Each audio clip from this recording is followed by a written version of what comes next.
So I mentioned last week as we covered Joseph's life, how Joseph's life, kind of lay out the life of Jesus Christ.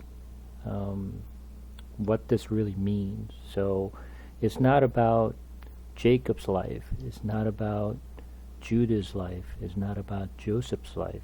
But the Bible is trying to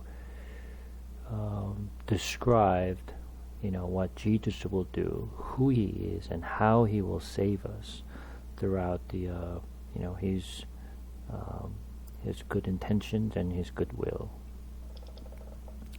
And as we, going through this story of Joseph, we hope we can find more and a little more clear about what he will do. So when we look at chapter 42, when Jacob learned that there was grain in Egypt, and he said to his sons, "Why do you just keep looking at each other's?" He continued, "I have heard that there is grain in Egypt, and go down there and buy some for us, so that we may live and not die." So when we look at the story of Jacob at this point, from the time when Jacob moved from Aram back to his hometown where he used to, live and where he grew up. Now, when you look at this, when he came back, he, brought his wealth with him, and he brought all his family with him. So when he came back, and he was, pretty well in life when he came back. But ever since he came back to his father's land, he started to lose everything what he had, like one by one. God is taking away from Jacob. So, it's from Jacob's perspective, it is very painful for him to see things are, departing from him, and it's kind of like losing one thing at a time. There's no more gain and no more accumulation. He just keep losing things. And he's getting to the point now there's no food to eat. I mean, it's just like, I always think about Jacob's life, and every time I actually run into a hardship, and sometimes when I get into like very difficult time in my life, and I always remind of Jacob's life and how he lived. Sometimes as we live our life, sometimes it's very tough. Like, you just think like, how come my life is like going very bad? I hope things will get better. Sometimes I think like this. If I didn't believe, and if I don't trust the Lord, I may be better off living a good life. And I think, I maybe actually live a well life without going through all this hardship. But because I trust the Lord, because I actually, try to live by His word, my life get even worse than before. And I seldom time, I put into a very difficult time. So like I struggle, like, I just like, God, why are you doing this to me? Like, I'm trying to be faithful to you, and I'm trying to be like good to you, but you just putting me through this like very difficult thing here. Like, I don't know how to handle this. But when I put into that situations, I start to think God is actually, putting me through the difficult times so that I could only and I can sorely look up to Him and rely on Him. And there's nothing I can really hold on to. God, you are my sore help. There's no other help that I can get from anywhere. And you have to help me, Lord. So He just kind of putting me through that. It's like He put me to the corner, right? And I see God is doing exactly to that, to Jacob.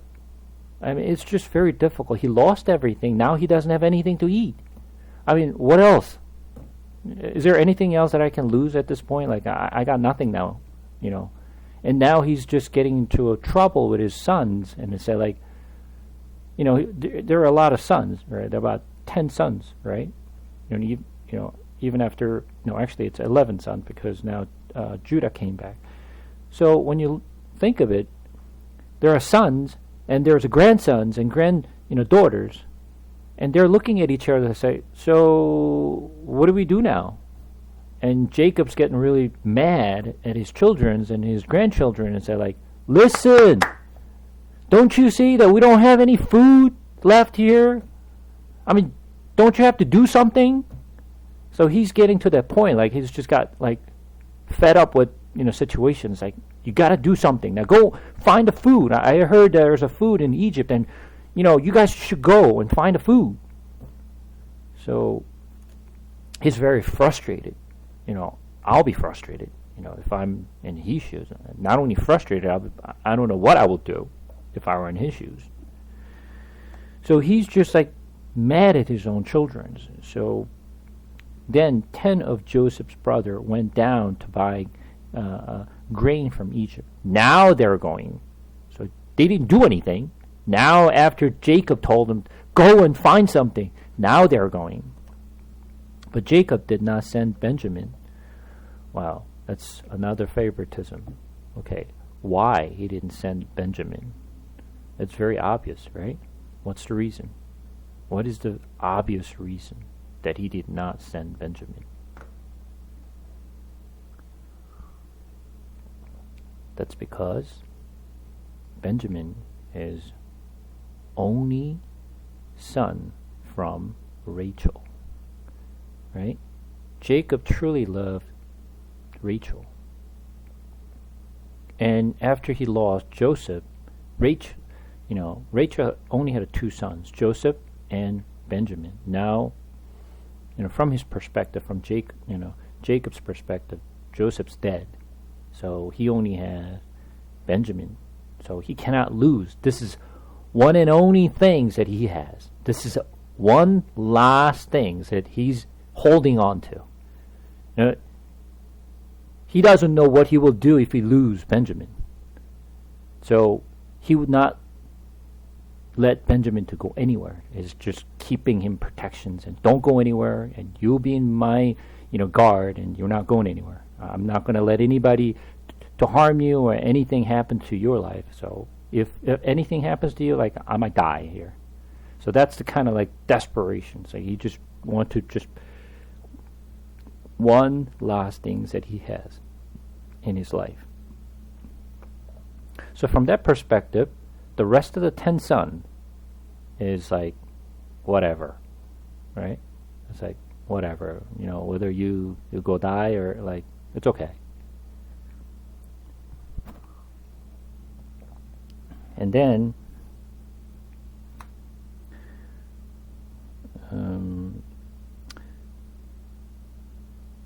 Joseph's brother with others, because he was afraid that harm might come to him. So Israel's sons were among those who went to buy grain, for the famine was in the land of Canaan also. Now Joseph was the governor of the land, the one who sold the grain to all its people. So when Joseph's brothers arrived, they bowed down to him with their face to the ground. As soon as Joseph saw his brother, he recognized him, but he pretended to be a stranger and spoke harshly to them. "Where do you come from?" he asked. "From the land of Canaan," they replied, "to buy food." Although Joseph recognized his brothers, they did not recognize him. Then he remembered his dreams about them and said to them, "You are spies. You have come to see where our land is unprotected."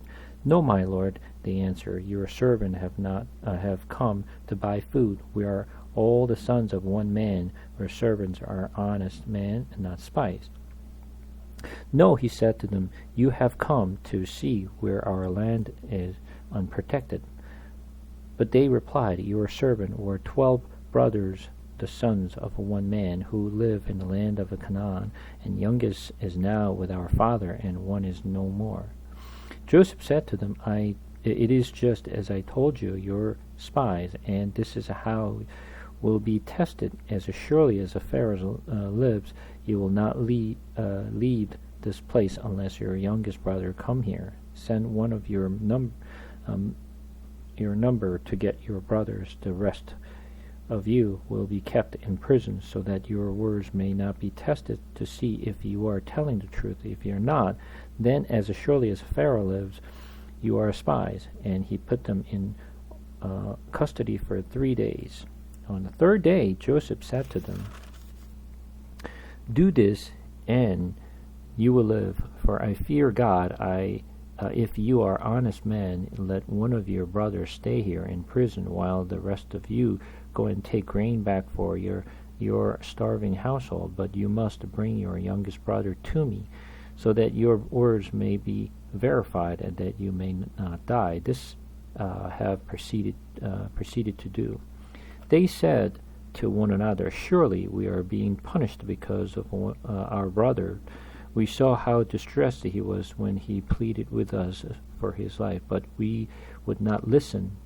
That's why this distress has come upon us." Reuben replied, "Didn't I tell you not to sin against the boy? But you wouldn't listen. Now we must be given according to his blood." They did not realize that Joseph could understand them, since he was using an interpreter. He turned away from them and began to weep. But then he turned back and spoke to them again. He said, "Simon, taken from them and bound before their eyes." Joseph gave orders to fill their bags with grain, to put each man's silver back in his sack, and to give them provision for their journey. After this was done for them, they loaded their grain on their donkeys and left. As the place where they stopped for night, one of them opened his sack to get feed for his donkey, and he saw his silver in the mouth of his sack. "My silver has been returned," he said to his brothers. "Here it is in my sack." Their hearts sank, and they turned to each other, trembling, and said, "What is this that God has done to us?" When they came to their father Jacob in the land of Canaan, they told him all that had happened to them. They said, "The man who is Lord over the land spoke harshly to us and treated us as though we were spying on the land. But we said to them, 'We are honest men, we are not spies. We were 12 brothers, son of one father. One is no more, and the youngest is now with our father in Canaan.'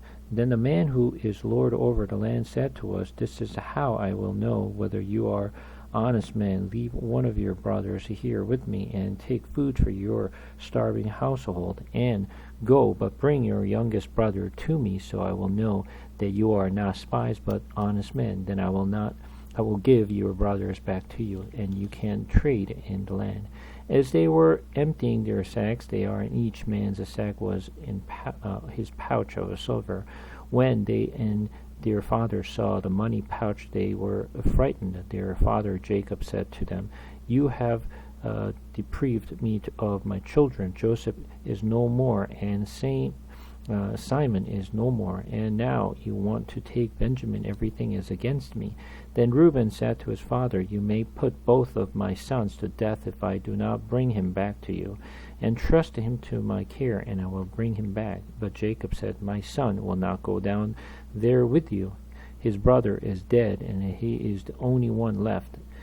If harm comes to him on the journey you are taking, you will bring my gray head down to the grave in sorrow.'" So as you can see from the scripture as we're reading, you can see how desperate Jacob is to keep Benjamin, on the side. So he could lose everything, but he cannot lose Benjamin. But the situation here is, every time when his sons as a group leaves, one son is not coming back. Right? When Jacob, went to his brothers, and then he never came back. Now he sent all his sons except Benjamin, and sent the whole group, and then now Simon is not, here. So every time he sends a group of people, one is not coming back. And now, do you think Jacob has trust in his own children at this point? He doesn't know he doesn't know whether his own children is lying, or he might have actually sold his, another son Simon, and then brought this, grain. He can't trust his sons.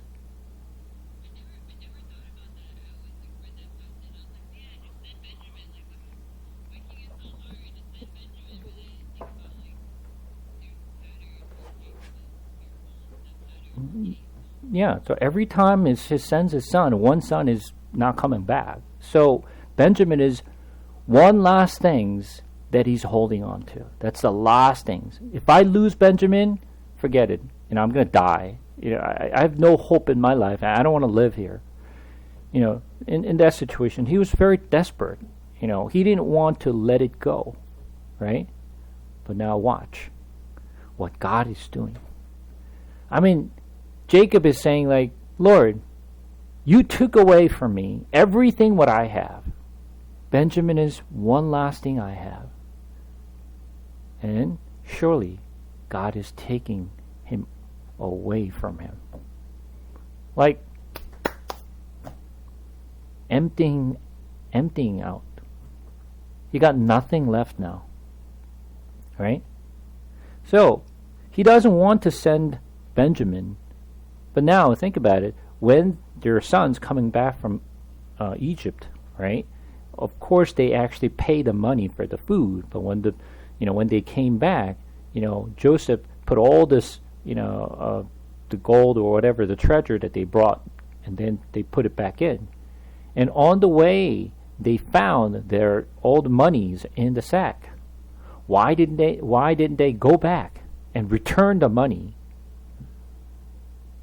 If they found out there's a money in it, nobody actually took the money back, so they should have actually go back and say, like, listen, we surely paid the money. I don't know why this money is, with us, but, we came back. We're honest people that, here's the money. So you see, we're honest people. They could have actually proved themselves they're honest. Why didn't they do it?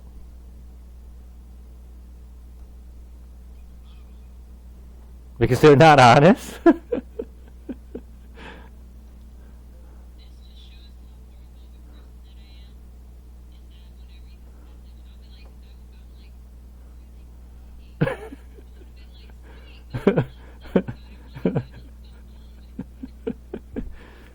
But remember,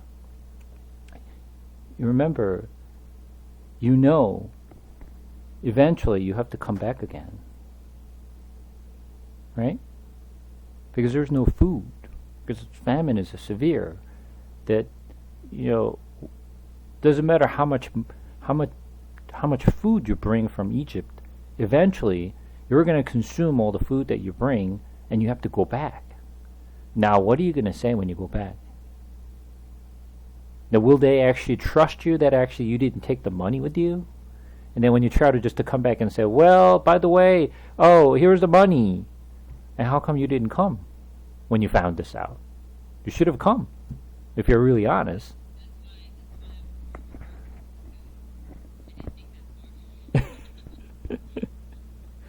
Right? I am sure they wanted to go back. But they could not go back. Why? Because with his father and his children are starved. There is no food. So in the midway, right, and on their journey, and they found out their sack was filled with money, which they paid already, and is with them. Now, if they go back, then what happens to the children? What happened to his families? What happens to his father? They're going to waste all this time traveling back and forth. Although they wanted to go back, they could not go back because they were thinking about their father, they were thinking about their children, they were thinking about their own families. That's why they could not go back, even though they wanted to go back. As you can see here, Joseph's brothers has changed. It's not the same brothers that Joseph used to know. They have They have changed. And then, of course, they saw that Jacob was just always, loved Joseph. And so they were very jealous. But when you look at the scripture, there's no mention that his brothers jealous about Benjamin's or hated Benjamin. There's no mention. Right? He said, Jacob said, I can't let Benjamin go. And then, Reuben said, well, why don't you take my sons? I'll just give life of my sons, and on behalf of, Benjamin, if I don't bring him back. So the brother has changed a bit now. So they actually now consider more, because it seems like they have learned the lesson, when they actually sold his brother Joseph to Egypt. So when you look at the chapter 43, now the famine was still severe in the lands. Obviously now they consume all the food. Now they have to go back. So when they had eaten all the grain they had brought from Egypt, their father said to them, go back and buy us a little more food. But Judah said to him, the man warned us solemnly, you will not see my face again unless your brother is with you. If you will send our brother along with us, we will go down and buy food for you. And if you will not send him, we will not go down, because the man said to us, you will not see my face again unless your brother is with you. Israel asked, why did you bring this trouble on me by telling the man you had another brother? They replied, the man questioned us closely about ourselves and our family. If your father is still living, he asked us, do you have other brother? We simply answer his questions. How were we to know? He would say, bring your brother down here. Then Judah said to Israel, his father, send the boy along with me, and we will go at once, so that we and you and our children may live and not die. I myself will guarantee his safety. You can hold me personally responsible for him if I do not bring him back to you and set him here before you. I will bear the blame before you all my life. As it is, if we had not delayed, we could not gone and returned twice. Then their father Israel said to them, if it must be, then do this. Put some of the best product of the land in your bags and take them down to the man as a gift. A little balm and a little honey, some spice and myrrh, some pistachio nuts and almond. Take double the amount and of a silver with you, for you must return the silver that you put back into the mouths of your sacks. Perhaps it was a mistake. Take your brother also, and go back to the man at once, and may God Almighty grant you mercy before man, so that he will let your other brother and Benjamin come back with you. As for me, if I am revealed, I am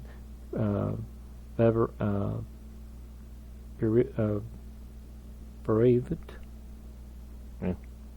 So the mom took the gift and the doubled amount of a silver, and Benjamin also. They hurried down to Egypt and presented themselves to Joseph. When Joseph saw Benjamin with them, he said to the steward of his house, take this man to my house and slaughter an animal and prepare dinner. They are to eat with me at noon. The man did not. Joseph told him, and took the man to Joseph's house. And now the men were frightened when they were taken to his house.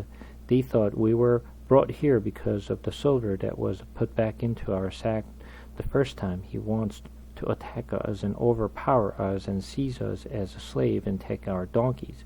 So they went up to Joseph's steward and spoke to him at the entrance to the house. Please, sir, they said, we came down here the first time to buy food, but at the place where he stood for the night, and we opened our sacks, and each of us found his silver, the exact weight in the mouth of his sack.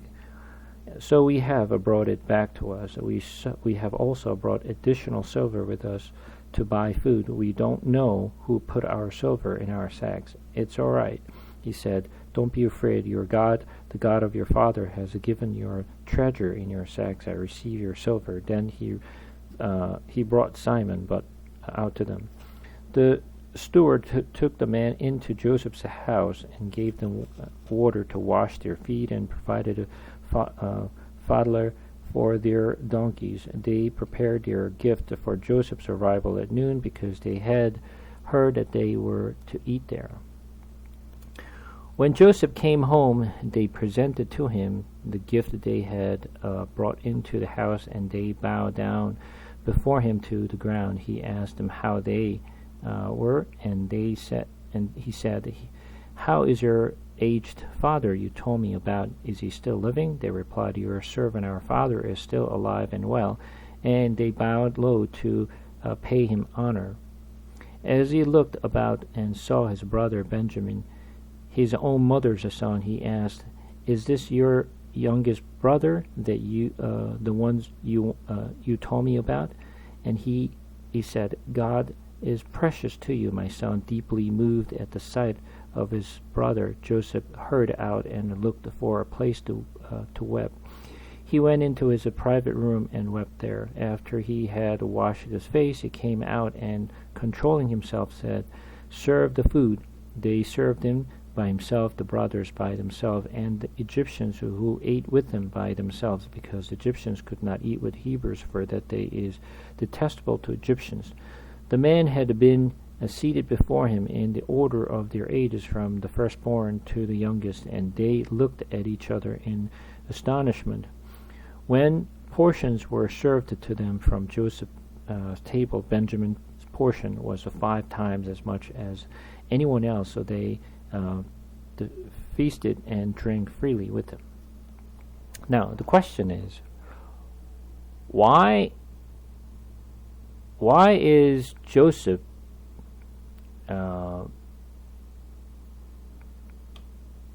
is trying to bring his brother Benjamin?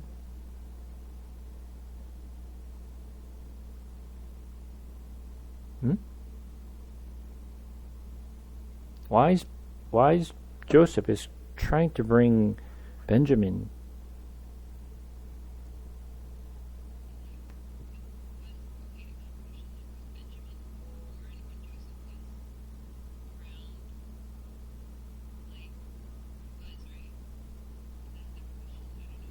I'm sorry, what was the question again?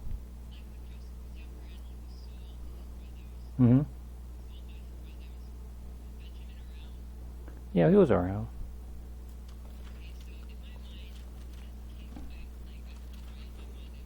Because what? Because Rachel died, right? Rachel died as she was delivering Benjamin. Right. Now after that, yeah,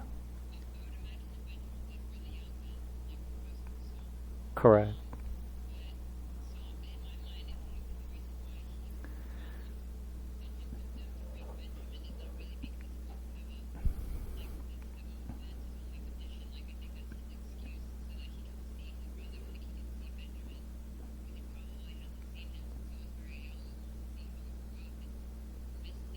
Mm-hmm.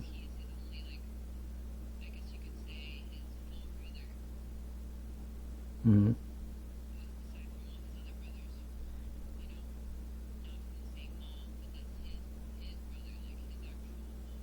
Mm-hmm. Correct. Correct.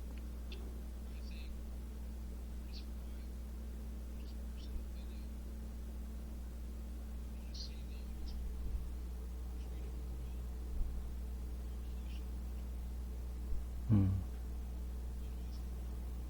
Mm-hmm. Well, I guess. Right. Just right.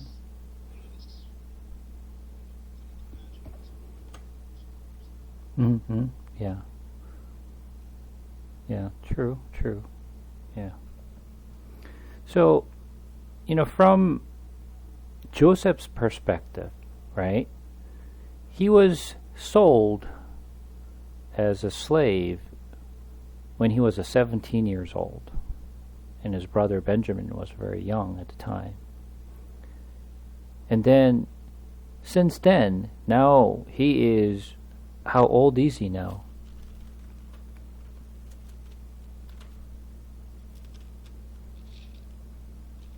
Hmm? How old is he?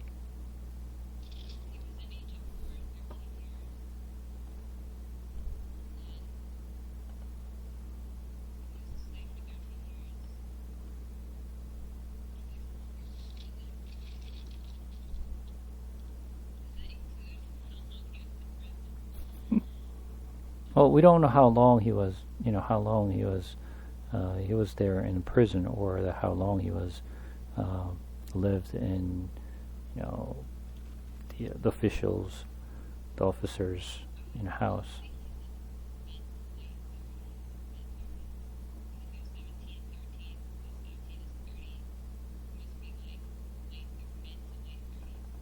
Hmm. So he was 17 years old when he was sold, and then how old was he when he presented himself to Pharaoh?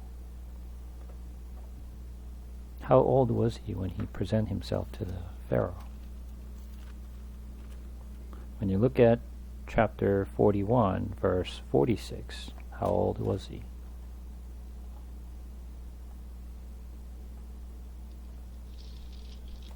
Hmm?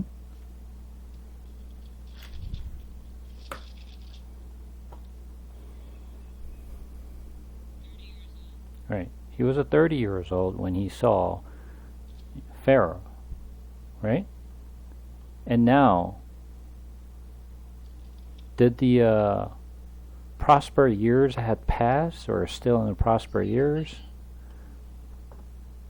So at least it's past the prosper years, 7 years. Now they're in famines, right? So 7 years already passed, so at least it's 37 years old, right? Now, and after that, when you turn to chapter 45, verse 11, and we'll give you a, hint of how old he is. What does it say?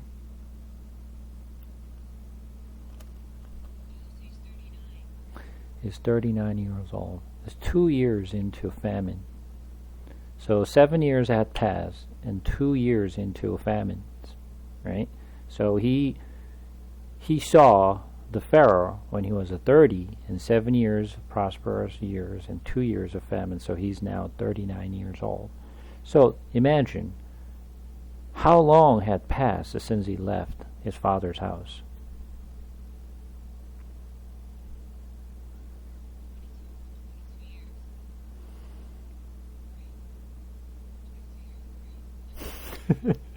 He was 17 years old when he was sold, right?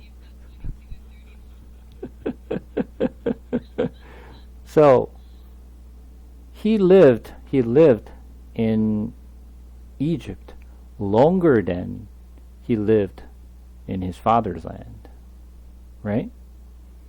He lived in Egypt a much longer years than he used to live in Canaan.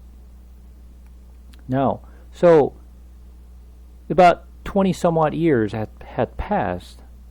Now, he's trying to remember how old his brother was at the time. He was very young. So he doesn't have much of a memory of his own brother. He knows he has his own brother. He's got other brothers, but like you said, Benjamin is the only, full brothers from the same mother and father, right? And now, he doesn't know whether his brother had changed or not.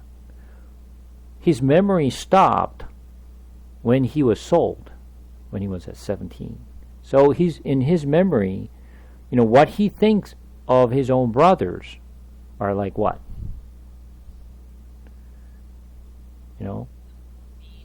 very mean. There are very mean brothers who sold him. Right? So that's all he remembers. 20 some odd years ago, what they had done to him is all he remembers. How their brother had done to him. So his memory stopped there 20 some odd years ago. He doesn't know how his brother changed, obviously. So what he probably think of is that how will my brother treat my only brother Benjamin?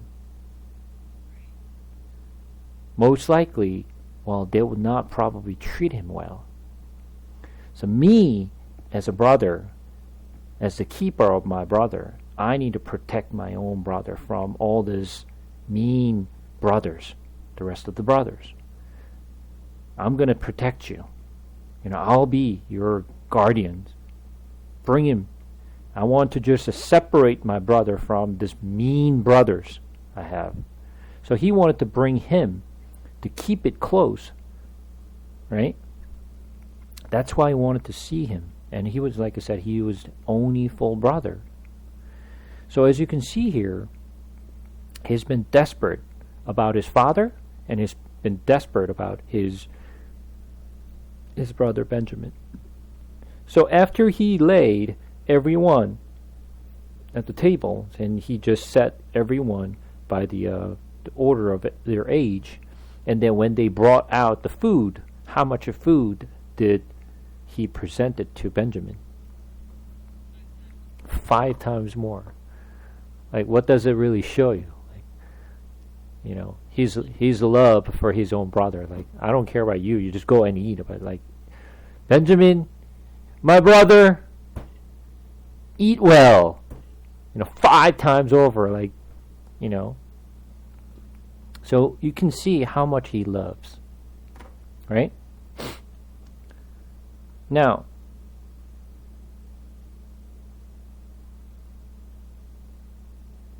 you have to kind of think about this, kind of like story here a little bit.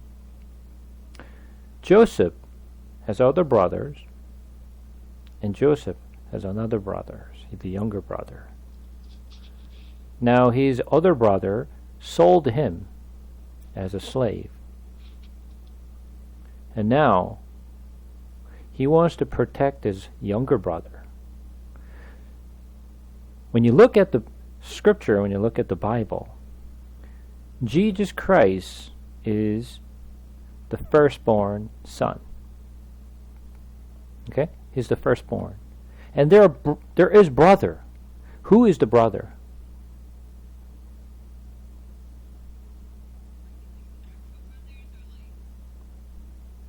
His brother is not his, biological brother. Right? When his brother and his mother came to Jesus, what did he say to the people? Who's my brother and who's my mother?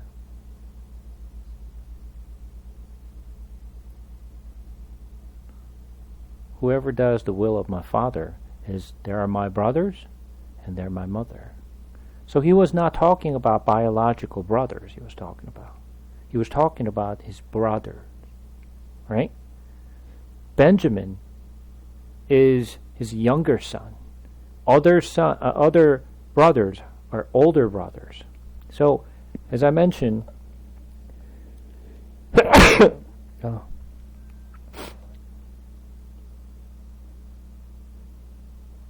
remember I mentioned always in the Bible there is no firstborn chosen.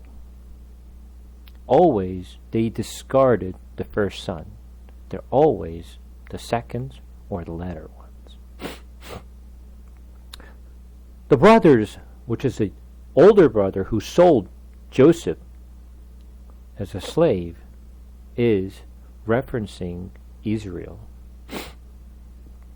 Benjamin is treated as the church, which is brother.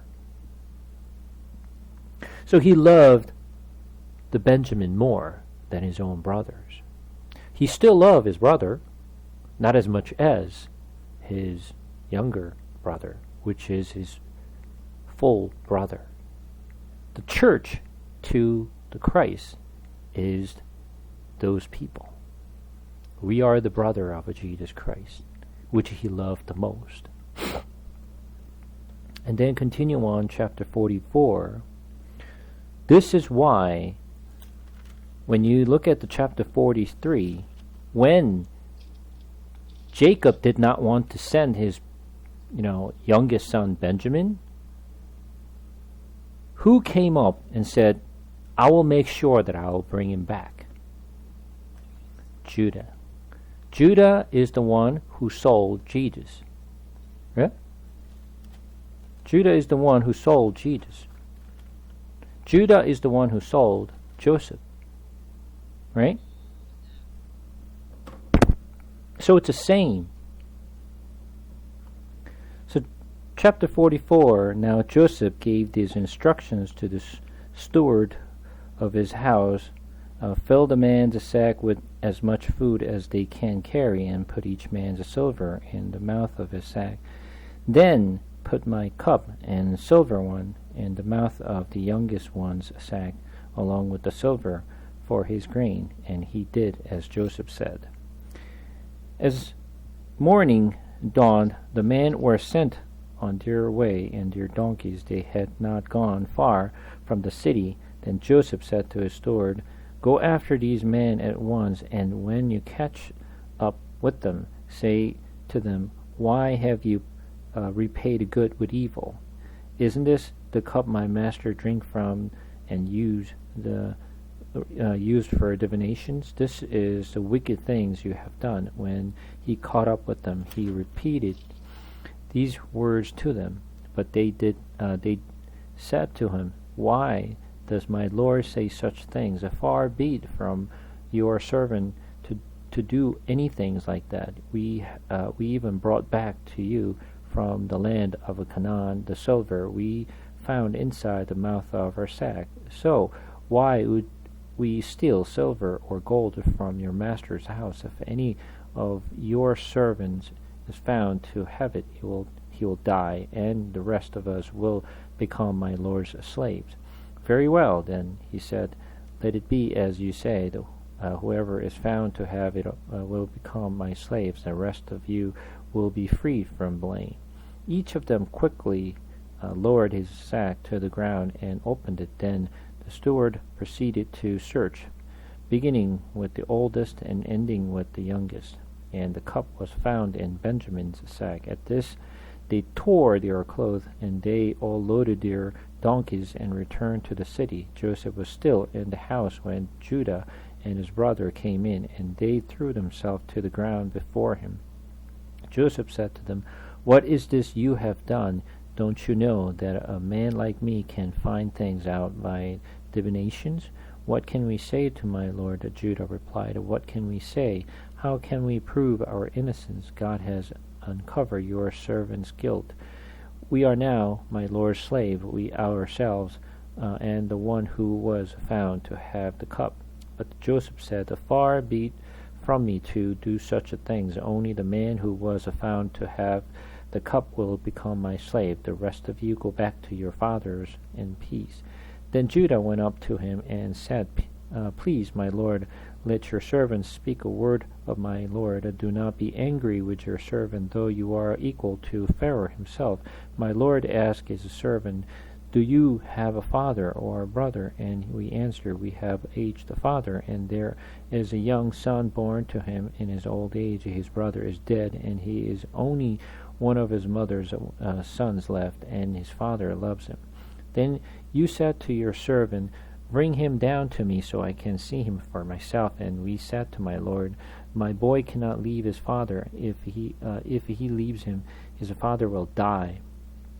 But you told your servant, Unless your youngest brother comes down with you, you will not see my face again. And then we went back to your servant, my father.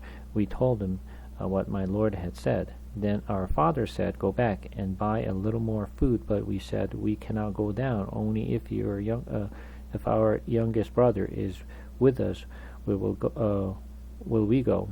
We cannot see the man's face unless our youngest brother is with us. Your servant, my father, said to us, you know that my wife bore me 2 sons. One of them went away from me, and I said, he has surely been torn to pieces, and I have not seen him since. If you take this one from me too, and harm comes to him, you will bring my grave heads down to the grave in misery. So now, if the boy is not with us when I go back to your servant my father, and if my father, whose life is close bound up with my boy's life, see what the boy isn't there, he will die. Your servant will bring the gray head of our father down to the grave in his sorrow. Your servant guaranteed the boy's safety to my father. I said, if you do not bring him back to you, I will bear the blame before you, my father, all my life. Now then, please let your servant remain here as my lord's slave in place of the boy, and let the boy return with his brother. How can I go back to my father if the boy is not with me? No, do not let me see the misery that would come upon my father. Now, Joseph was quietly wanted just to keep Benjamin away from his brothers, the wicked brothers, obviously.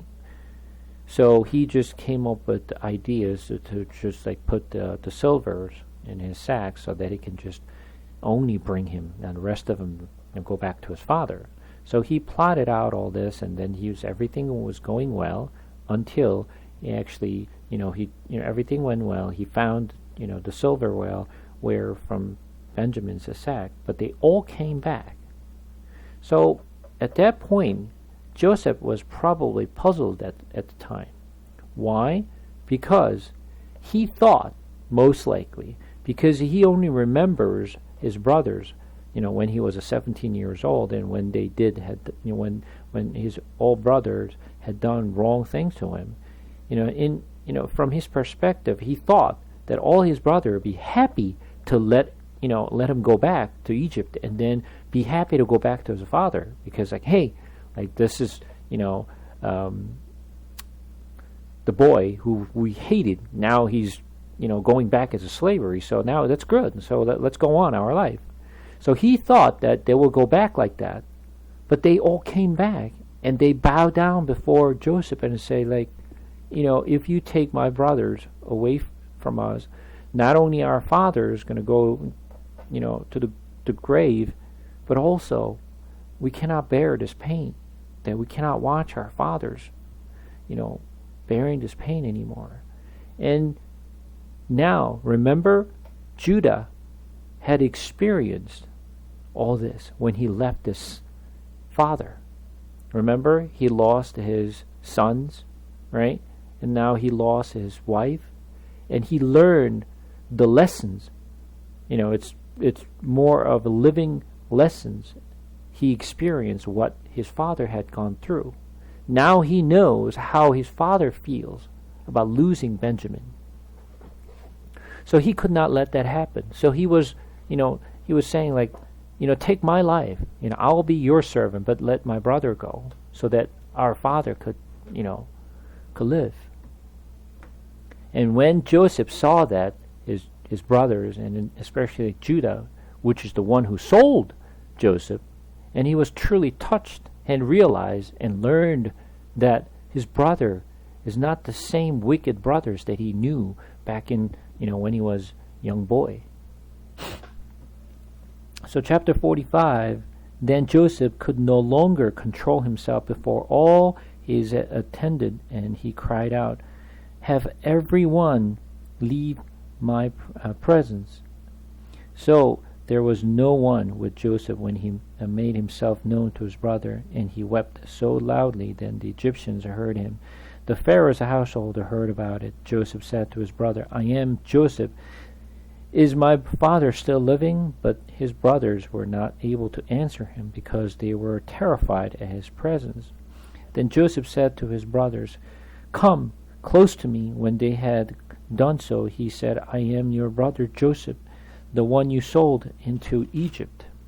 And now Do not be distressed and do not be angry with yourself for selling me here, because it was to save a life that God sent me ahead of you. For 2 years now there has been famine in the land, and for the next 5 years there will not be plowing and reaping. But God sent me ahead of you to preserve for you a remnant on earth, so to save your lives by great deliverance. Now, listen to this one carefully. Who sent them to Egypt? Who sent them to Egypt? God did. But was that the story that really God sent them? Like, he was sold as a slave. It was not like God told him and said, like, you'll be going into Egypt and you'll bear the pains, before me. He didn't say anything. Now, I want you to remember this one, right? Have you seen God appear to Joseph once? According to the scriptures that we have read so far, right up to this place, God never, ever appeared to Joseph. It's not like, God appeared to his father Jacob many times. He spoke to him, told him what he will do, that I promised you I will bring you back, and go to Bethel. He spoke to him. But how come Joseph, in his life, he never experienced God speaking to him at all? God never appeared to him. Right? Is that true? How do you feel? After you're going through all this difficult times, I'm sure that he prayed every day so that he actually could get out of, prison. He prayed, I'm sure, but there was no answer. There's no appearance of God. And how would you actually, react to that?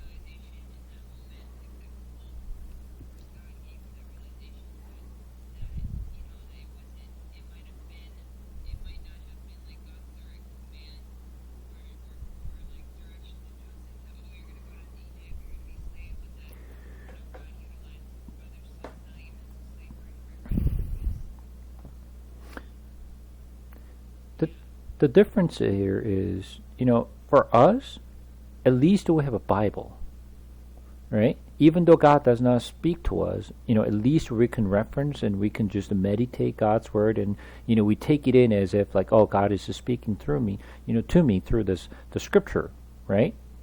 But back then, there's no Bible, right? Unless God truly appeared to someone, like there's no way that God is with you or God is doing something in your life, right? It's extremely difficult to, rely on something that you don't see, that you don't experience.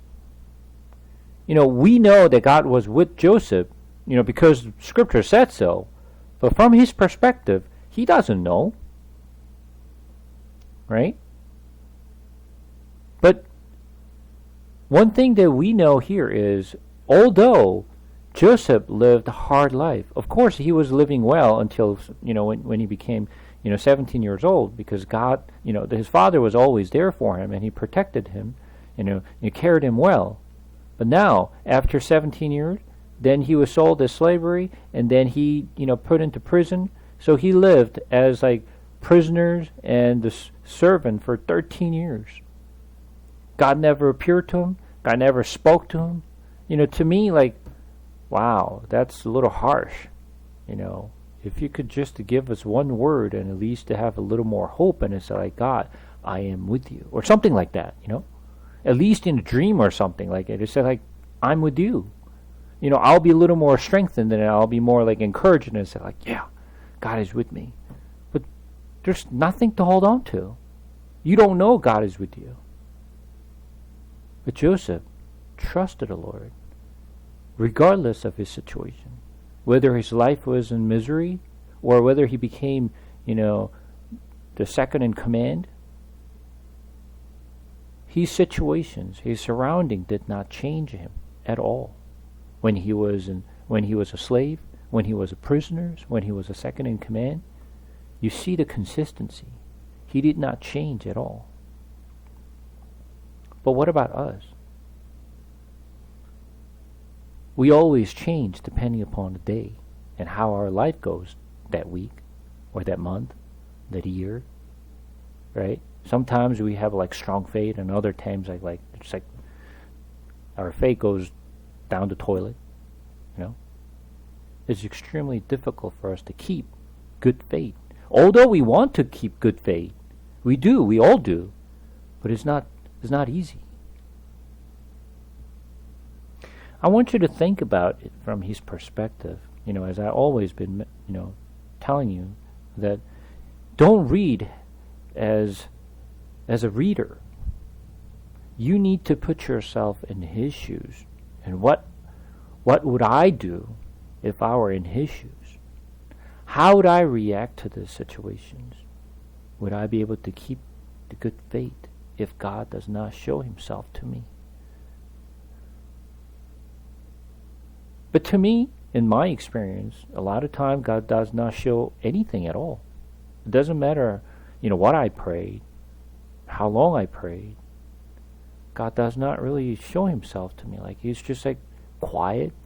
You know, he keeps it silent. He doesn't seem to really respond to any of my prayer. Like, he's just like quiet. He doesn't say anything. You know, if it is like a week, yeah, I can deal with that. But it's just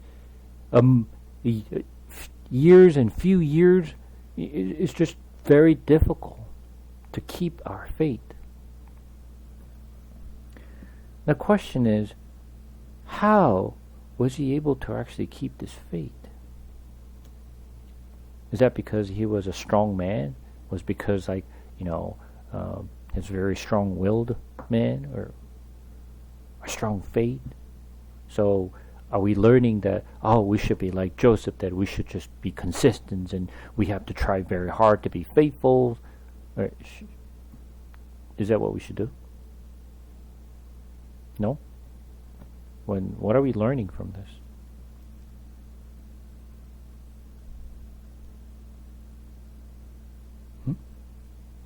What are we learning from this story?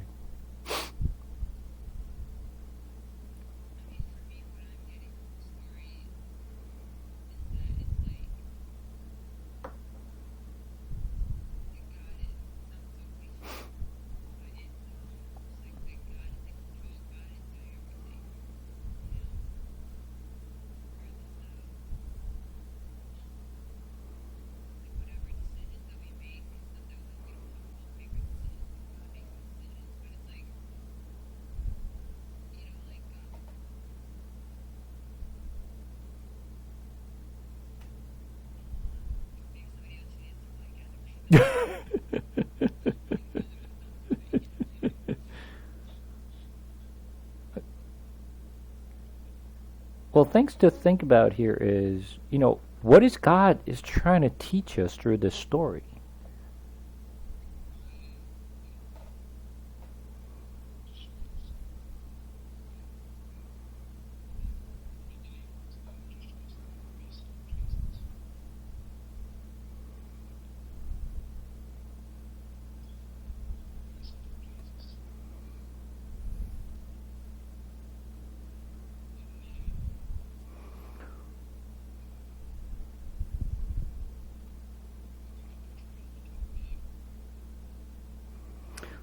Well, one of the things that we need to keep in mind, as I mentioned several times, that Joseph is what metaphor of what?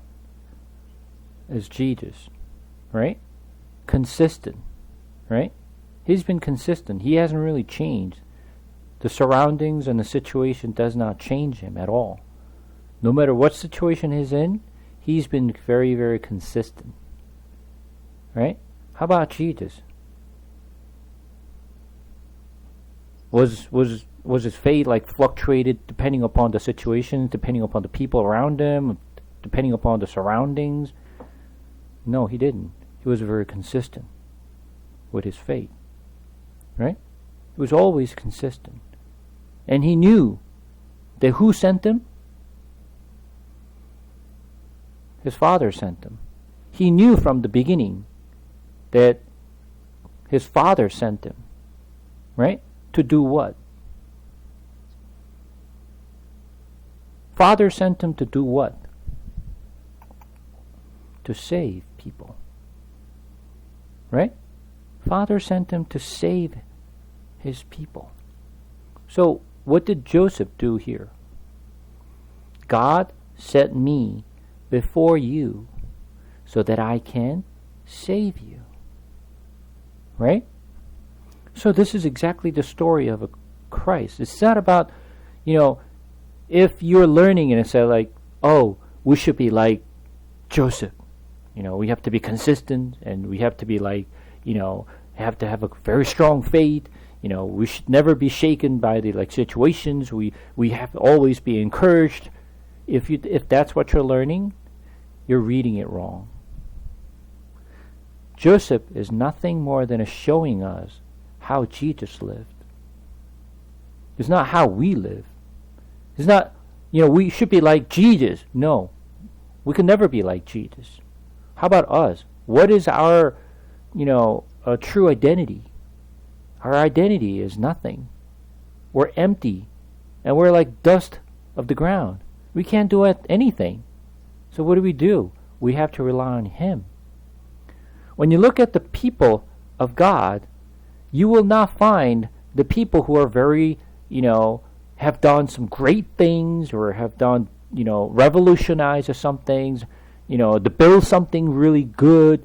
They didn't do anything. All they did was just to call on God's name. That's all they did. From our perspective, so what did you do? Well, what can you do? You're like nobody. That's correct. We're nobody. We can't do anything without Him and without His guidance. Verse 9, now hurry back to my father and say to him, this is what your son Joseph says. God has made me Lord of all Egypt. Come down to me. Don't delay. You shall live in the region of Goshen and be near me. You, your children and grandchildren, your flocks and herd, and all you have. I will provide for you there, because of 5 years the famine are still to come. There, otherwise, you and your household and all who belong to you will come destitute. You can see for yourself, and so can my brother Benjamin, that is really I am speaking to you. Tell my father about all the honor accorded me to Egypt, and about everything you have seen, and bring my father down here quickly. Then he threw his arms around his brother Benjamin and wept, and Benjamin embraced him, weeping. And he kissed all his brother and wept over them. Afterward his brother talked with him. When the news reached the Pharaoh's palace and Joseph's brother had come, Pharaoh and all his officials were pleased. The Pharaoh said to Joseph, tell your brother, do this, load your animals and return to the land of Canaan, and bring your father and your family back to me. I will give you the best of the land of Egypt, and you can enjoy the fat of the land. You are also directed to tell them, do this, take some car from Egypt for your children and your wives, and get your father and come. Never mind about your belongings, because the bed of all Egypt will be yours. The best of all Egypt will be yours. So the son of Israel did this. Joseph gave them cart, and Pharaoh had commanded, and he also gave them provision for their journey. To each of them he gave new clothing, but to Benjamin he gave 300 shekels of silver and 5 sets of clothes. And this is what he sent to his father: 10 donkeys loaded with the best things of Egypt, and the 10 female donkeys loaded with grain and bread and other provisions for his journey. Then he sent his brother away, and as they were leaving, he said to them, "Don't quarrel on the way." So they went up out of Egypt and came their father Jacob and the land of Canaan. They told him, "Joseph is still alive. In fact, he is a ruler of all Egypt." Jacob was stunned. He did not believe them. But when they told him everything Joseph had said to them, and when he saw the carts Joseph had sent to carry him back, the spirit of his father Jacob revived, and Israel said, "I am convinced my son Joseph is still alive. I will go and see him before I die." So what is this now? What is this story?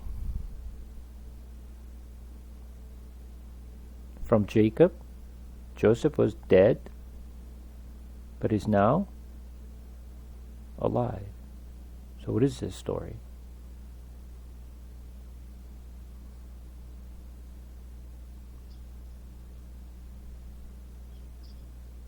It's about Jesus' death and the resurrection. From Jacob's perspective, he's dead, right? But now he, alive, is resurrected from Jacob's perspective. So he was astonished.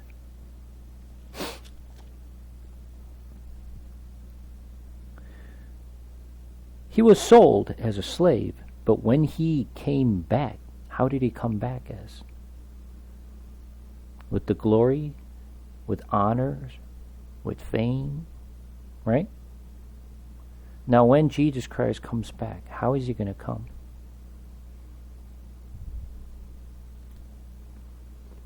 When he comes back, he's coming back as a glory. He's no longer come as when he comes back, he's no longer come as a lamb of he does not come as a lamb, but he come as a lion. Why is he coming up as a lion when he comes back? When he came for the first time, he came to be slaughtered as a lamb. And he resurrected. When he comes back, how is he going to come back? He come as a lion. Why? Because he's coming back as a king of all. He's no longer come back as a lamb. Once again, going back, chapter 46.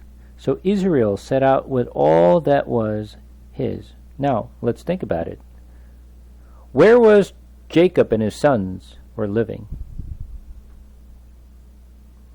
Canaan, right?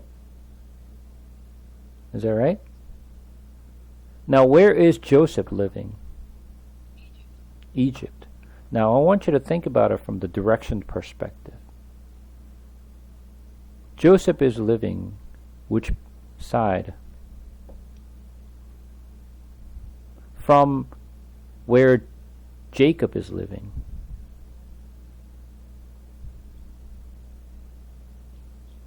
Joseph was living in Egypt. He was living in westbound, right?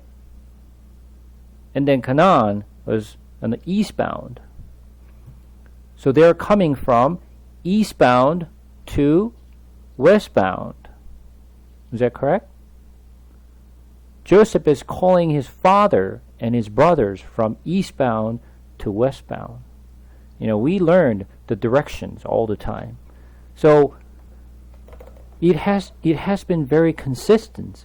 Always the God's direction is from the eastbound to westbound. Right? Yes? No? Yeah. So that's the Egypt is west from Canaan, right? It's always east to west. Whenever God calls us, it's always west side. He always calls us. Yeah. And then continue on.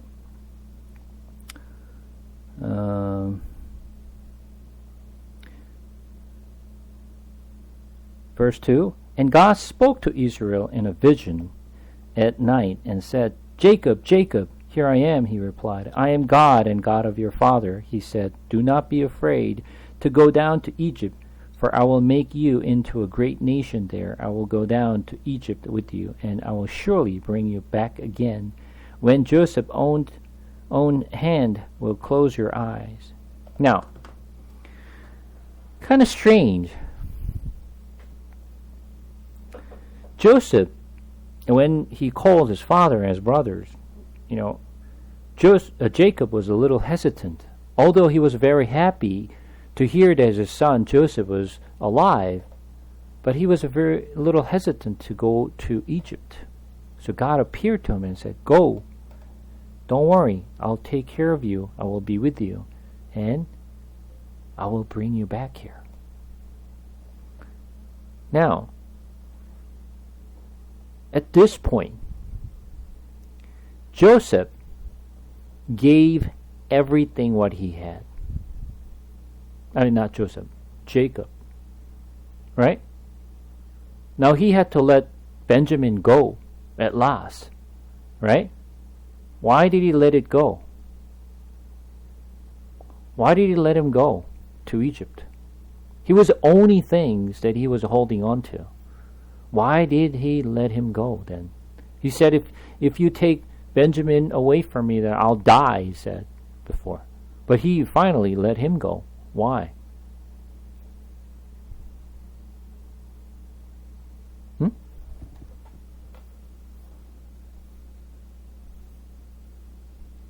Is that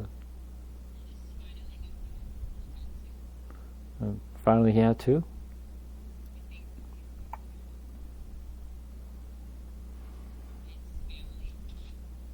Well, the thing is, even if he holds on to Benjamin, if he does not go, obviously there's no food. And then what happened to his sons, and what happened to Benjamin, and what happened to him?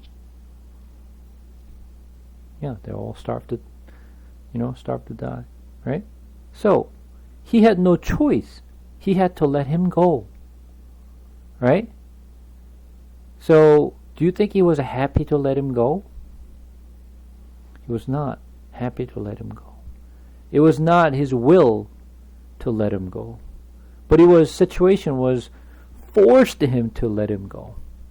He had no choice but to let him go. Now, when he let Benjamin go, right? Think about it. Now he gave it all. Everything what he had, now he let him go. What does it mean? You have to give everything. There's nothing to hold on to. You are forced to give it up. Who made him to give it up? God made him to give up everything what he had. He was trying to hold on to at least one last thing. Please, let me hold on to this. This is all I have. Don't take this away from me. I hold on to this. But even with the last things he was holding on to, God was forcing him to let it go. When he let Benjamin go, what happened? When he let Benjamin go, what happened? Everything not only turned around, everything what he lost, abundantly coming back. When he let go of everything. One little things he was holding on to. If he did not let go of Benjamin, then it would not have happened. But because he had to let him go, he was getting everything back what he lost. He never thought he would bring back all the stuff that he lost. He never expected that. But when he let him go, he restored everything what he lost.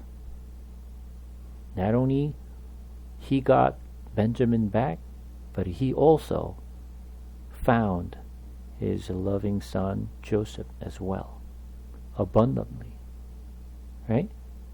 So here's the thing. We don't want to give up. We want to hold on to something. But what do we have to do? We have to give up ourselves. One last thing that you're holding on to. I can let go of everything except this. That's the one that you need to let it go. I can let it go everything else, but not this. Let me tell you, God will force you to let it go. But when you let it go, you think you're losing, but you're not losing. You will abundantly getting it back, more than what you lost. So this is the principle that Bible teaches us. You die, and then you live. Whoever wants to live should die. If you want to live, you will die. Why do we go through the baptism? What is the meaning of baptism? We die. Then God will revive us. Let's think about the story. When God was driving Israelites out of Egypt, right? And it was a God's plan to bring the Israelites out of Egypt and bring them into his promised land of Canaan. Is that correct? That was God's plan from the beginning. From the time when he promised to Abraham and said, your sons, I'm going to bring them back here. So it was planned a long, long time ago. Hundreds of years ago, God already planned that this is what he will do. He knew it. And this was going everything what he planned. Now the question is, when God brought Israelites out of Egypt, what was the first thing they encountered? When they came out of Egypt, what was the first thing they encountered?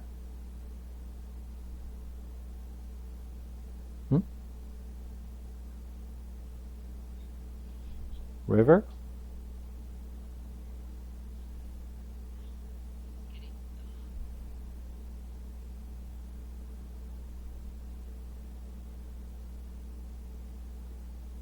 So what was things that they faced? The first thing that they faced was a Red Sea. It was a Red Sea, right? That was the first thing that they encountered. But, from our perspective, let's think about this for a moment. Wouldn't it be nice if God separated the water before they get there? Huh? Separated the water before they get there so when they arrive, they just go across, right? But the water did not separate when they arrived at the place. There was a sea was in front of him, and Egyptians were following them from the back. Now they cannot go either front or the back. They could not go either side either, because there was no other place to go to. So that was the first thing that they encounter. And, from my perspective, I don't understand. God already planned to bring them out, up out of, Israelites out of Egypt. And he knows you're going to let all his people to go through this water. But why didn't he actually separate the water before they arrived there? Then it would be easy for them to just go across. But he didn't do anything. What they faced was just the water in front of them. Did they ever expect that the water will separate? No, ever. Would you expected that? No. Then why? Then God separated the water. He knows he's going to let his people to go through this sea. But why didn't he separate the water? What's the point here? So what did they do? What did the Israelites do when they faced the Red Sea? They complained. They complained to Moses and Aaron and said, "Why did you bring us out here? Are you going to let us to be killed here by Egyptians?" They complained, right? And then Moses prayed to the Lord. What was the response from God? What was the response from God? What did God say? You want to take a look? Let's go to Exodus.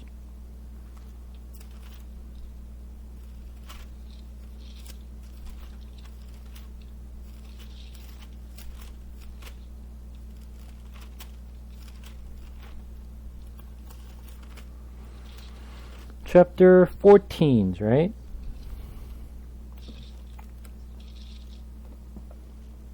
Exodus chapter 14,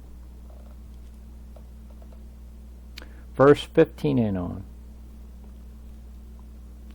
Then the Lord said to Moses, "Why are you crying out to me?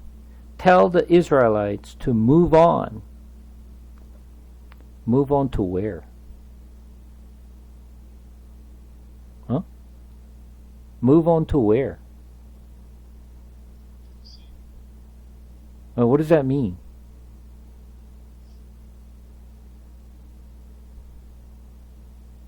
Huh?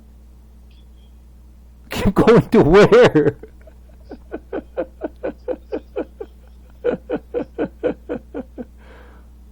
I mean, what would you do?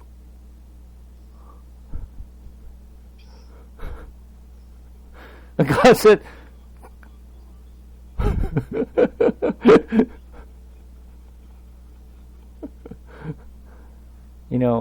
I want you to pay attention what God is doing here. What is he saying?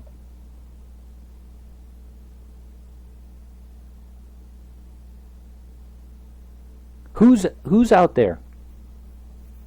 Who's there right now?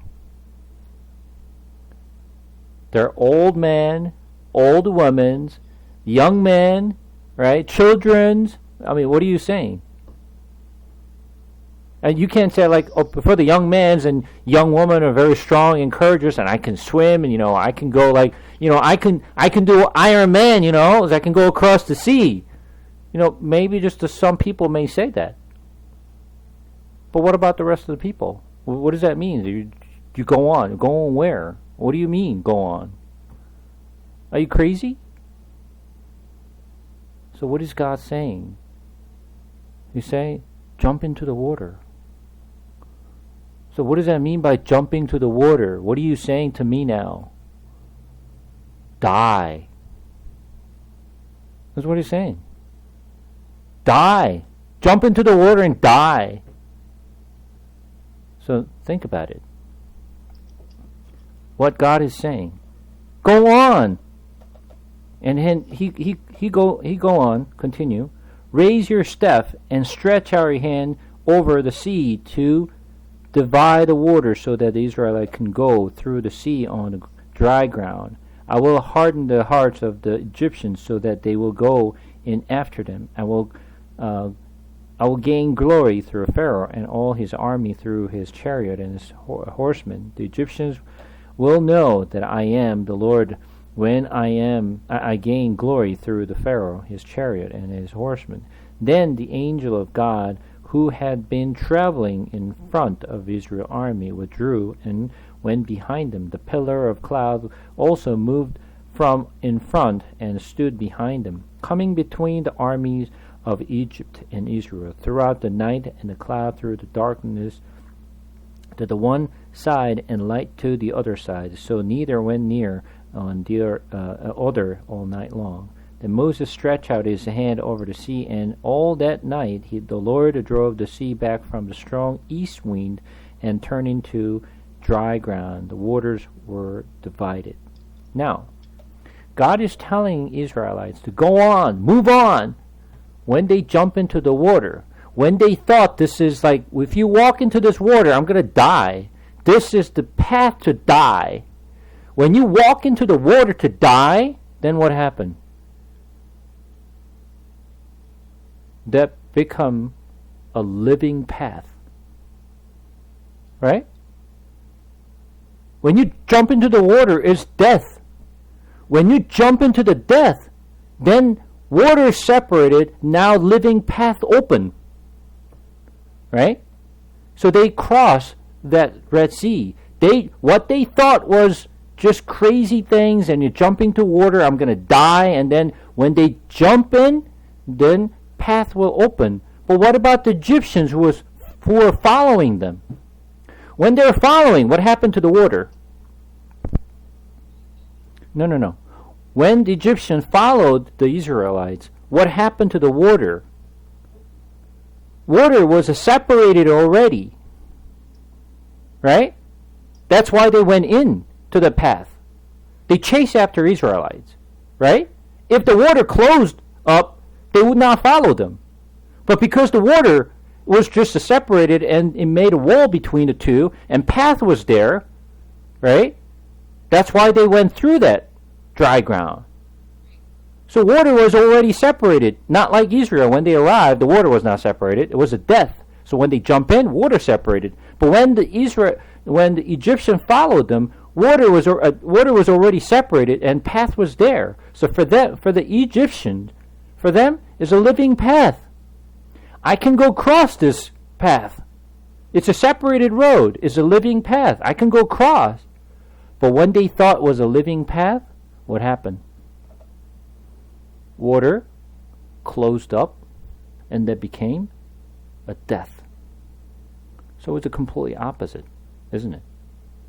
For Israelites, when they commit to die, they found the living path. On the other way, for Egyptians, when they thought this is the living path, and when they walked through that, and water closed up, and it became a death path. Right? So, when we believe in Jesus Christ, what was the first step? We die on a cross with Jesus Christ. Right? We die first. And then what? We become a living being. Right? That's why we go through the water baptism as well. We go under the water. What does that mean? We die. Right? And then we come out of water. What does that mean? God will revive me and resurrect me. I die. My old self is gone. My new self become alive. I'm a new person. So when Jesus was speaking to Nicodemus, what did he say to Nicodemus?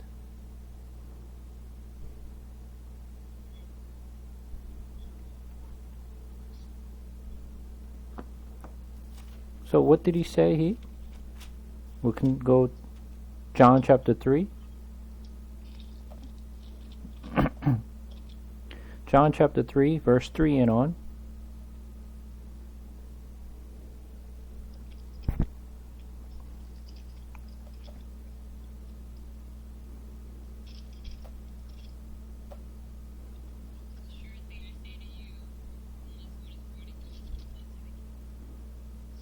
Continue. Verse 4.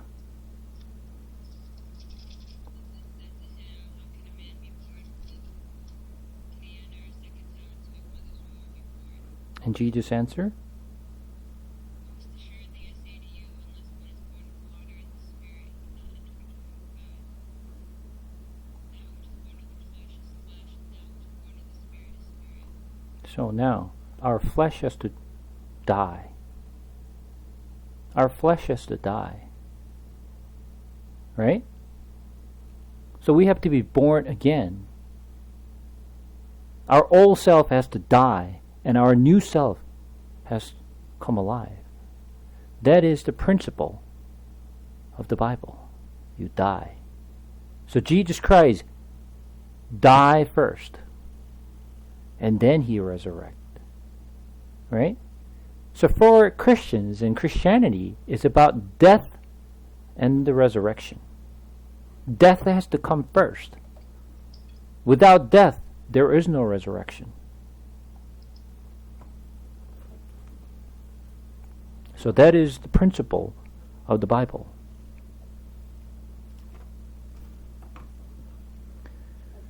So for him, when Jacob let go of everything, when he said, if I lose Benjamin, what did he say he will do? I go down to the grave. Right? I'm going to die. But when he let go of Benjamin, what does that mean for him? I let go of my life. I die. I give up. I gave myself. I surrender. There's nothing more you can take it from me. You completely empty out. I got nothing now. When he let go, then he found his son. Now, not only Benjamin is back, right? Simon is back. Joseph is back. Now, all his 12 sons are back. Right? When he gave Benjamin one last thing. And then, after he gave up the Benjamin, now God appeared to him and said, don't worry, I'll take care of you, and I will bring you back. I'll promise you. Between that time, you won't see God. Right? When he was going through a difficult time, God did not appear to him. But now after he let it go, now God appeared to him and said, well done. You fulfill your duty. Now I'll take you in. Now you're ready. Now once again, let's kind of compare against Moses' life. When Moses was a prince of Egypt, did God use him? No, God did not use Moses. He was worthless. He was useless when he was prince of Egypt. From our perspective, when will we be really useful? When I have a lot of money, if I have fame, I have authority, when I have a power, I got something to give. And then we may say like, oh, God will use me. Forget it. God will never use you. You're not worthy to be used. But when Moses became a shepherd in a desert, he was shepherding the lambs. He lost his fame, he lost his power, he lost his youth, he lost everything. He got nothing. Right? And he became 80 years old. He's weak. What can I do? So when he thought, and I'm useless now, I can't do anything, that's when God calls him. Moses, you are now ready. Now I can use you. You got nothing. You got bare bone. You don't have your strength. You don't have any fame. You don't have money. You don't have power. Great. Now you're my asset. I can use you. Same thing with Jacob. When he gave up everything, and you pretty much took it all, and God is saying to him, now I can use you. Same thing with Joseph. When he got nothing, now I can use you. When we completely empty out, now God can use us. As long as we hold on to something, I have this, I have that, I have something that I can hold on to, God say to you, unfortunately, I can't use you.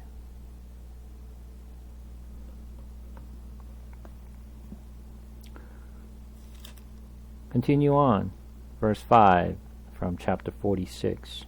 Then Jacob left Beersheba, and Israel the son took their father Jacob and their children and their wives in the carts that Pharaoh had sent to transport him. They also took with them their livestock and possession they had acquired in Canaan. And Jacob and all his offspring went to Egypt. He took with him to Egypt his sons and grandsons and his daughters and granddaughters, all his offspring. These are the names of the sons of Israel, Jacob and his descendants who went to Egypt. Reuben, the firstborn of Jacob, the son of Reuben, Hanoch, and Palu, and Hezron, and Carmi, the son of Simeon, Jemuel, Jamin, Ohad, Jachin, Zohar, and Shaul, the son of Canaanite woman, the son of Levi, Keshon, Konath, and Merari. The sons of Judah, Onan, Shelah, Perez, and Zerah. But and Onan had died in the land of Canaan. The son of Perez, and Hezron, and Hamul. The son of Shkar, the Tola, Pua, and Jashub, and Shimron. The sons of Zebulun, Serez, and Elon, and Jalil. They were the sons of Leah, born to Jacob in Padan Aram, besides his daughter Dinah. These sons and daughters of his were 23 in all. The sons of Gad, and Zaphon, Haggai, and Shuni, and Esbon, Uri, Rodi, and Areli, and sons of Asher, and Imnah, Ishva, and Ishivi, and Beriah. Their sisters were Sarah, the sons of Beriah, the Heberd, and Malchiel. These were the children born to Jacob by Zilpah, whom Laban had given to his daughter Leah, 16 in all. The sons of Jacob's wife Rachel, Joseph and Benjamin in Egypt, and Manasseh and Ephraim were born to Joseph by Asenah, daughter of Potiphera, the priest of On. The sons of Benjamin, Bela, Becher, and Ashbel, and Gera, Naaman, Ihi, Rosh, Mapim, and Hupim, and Ard. These were the sons of Rachel, who were born to Jacob, 14 in all. The son of Dan, Hushim, the son of Naphtali, Jaziel, and Guni, Zezer, and Shalern. They were the sons born to Jacob by Bilhah, whom Laban had given to his daughter Rachel, 7 in all. All those who went to Egypt with Jacob, those who were his direct descendants, not counting his son's wife, numbered 66 persons, with the 2 sons, and who had been born to Joseph in Egypt, a member of Jacob's family, which went to Egypt, when they 70 in all. Now Jacob sent Judah ahead of him to Joseph to get directions to Goshen. When they arrived in the region of Goshen, Joseph had his chariot made ready and went to Goshen to meet his father Israel. As soon as Joseph appeared before him, he threw his arms around his father and wept for a long time. Israel said to Joseph, "Now I am ready to die, since I have seen for myself that you are still alive." Then Joseph said to his brother and to his father's household, "I will go up and speak to Pharaoh, and will say to him, My brother and my father's household, who are living in the land of Canaan, have come to me.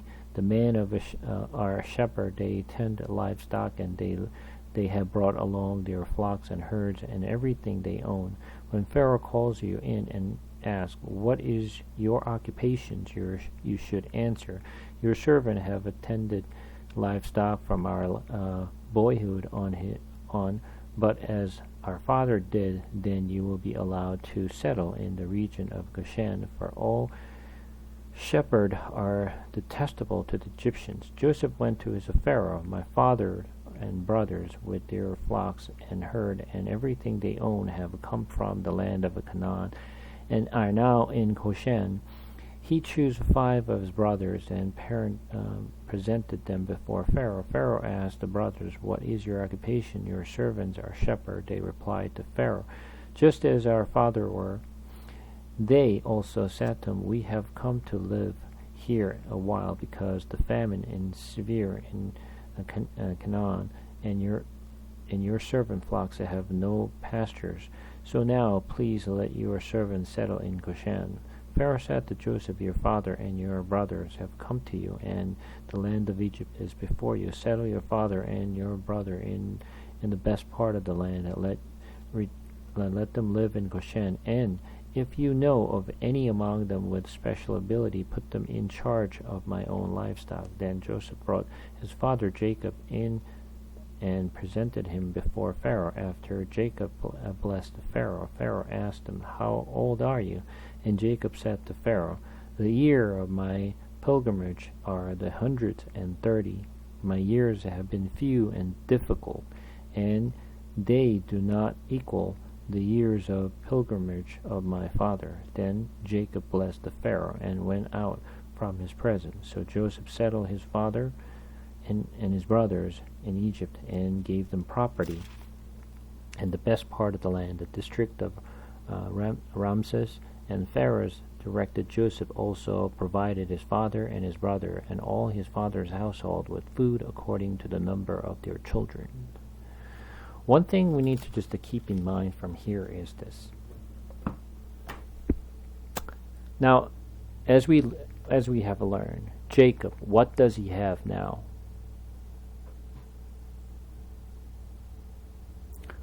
What does he have? Right. Before he just received everything back, after he given up Benjamin, what did he have? Obviously, he lost everything, right? It was just completely lost everything, right? So he didn't have anything now. But now, I want you to kind of visualize this scene as if you're watching the movie, right? Jacob is traveling from Canaan and all the way down to Egypt. And Pharaoh is living in Egypt.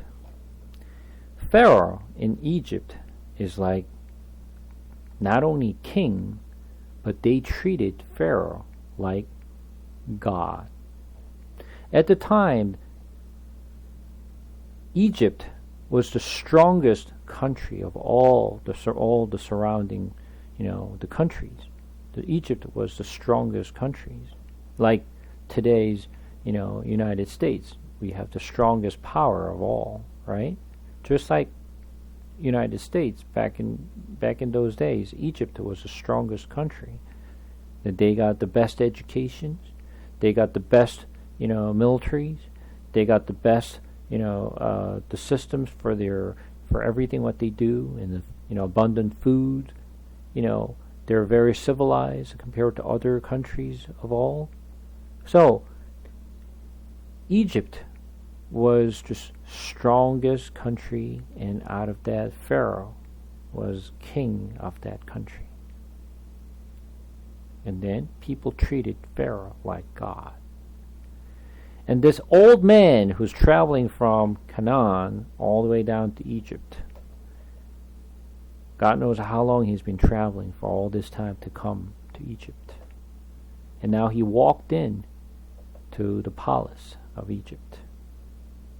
And this old man, 135 years old, now remember, when he was, wrestling with Angel, what happened to his hip? He lost his socket, right? So he was relying on, Steph. He was probably limping, barely walking. Now, Pharaoh is sitting at his throne and watching this old man walking in with the clothes that he was wearing. And then this old man who walks in, and he raises his hand, and what does he do?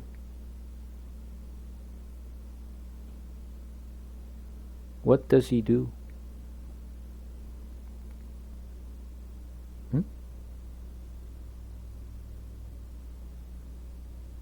What does Jacob do?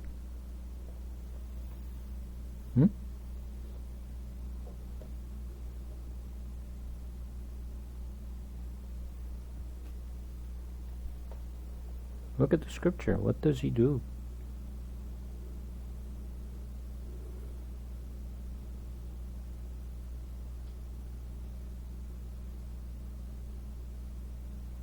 Remember chapter 47 verse 6. What does verse 5 and 6, Pharaoh is saying to Joseph. He's saying something to Joseph. What is he saying? Pharaoh said to Joseph, your father and your brothers have come to you, and the land of Egypt is before you. Settle your father and your brother in the best part of the land. Let them live in Goshen, and if you know of any among them with a special ability, put them in charge of my own livestock. So he's just, showing his grace to his second in command, Joseph. And say he's just showing his grace to his official. Like, okay, so your families have come in, so I will grant you to live in my land. I'll grant you to settle here. So I'll give you the place where you can just pick the place, and that's where you're going to live. Right? And then this Jacob, the old man, walks in. The first thing he does is raise his hand, and he blessed the Pharaoh. And I want you to visualize this. Right? This old man who walks in, he raises his hand and bless who? Pharaoh? And from the Pharaoh's perspective, he's watching him coming in, and he raises his hand to bless, the Pharaoh. And what is Pharaoh is thinking, as he watches this old man, what is he thinking? I want you to visualize this. It's like, what is this guy doing? Huh?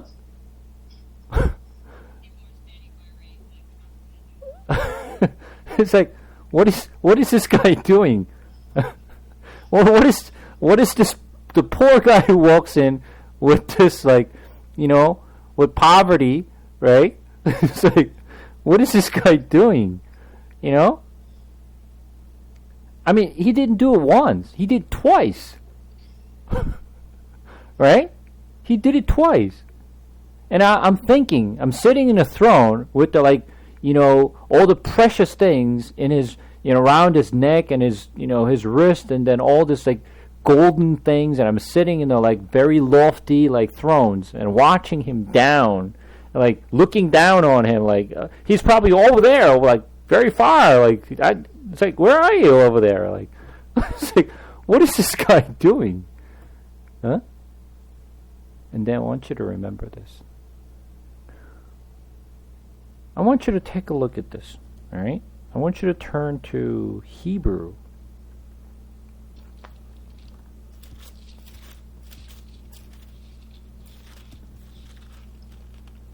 chapter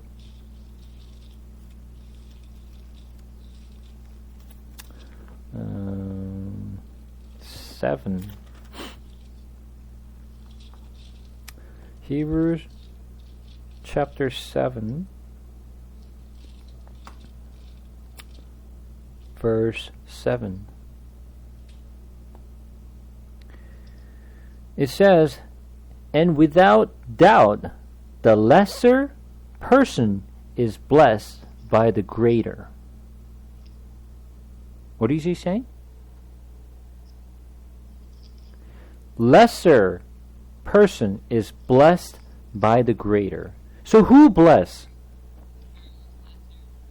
So who's supposed to bless? The greater person bless the lesser person, right?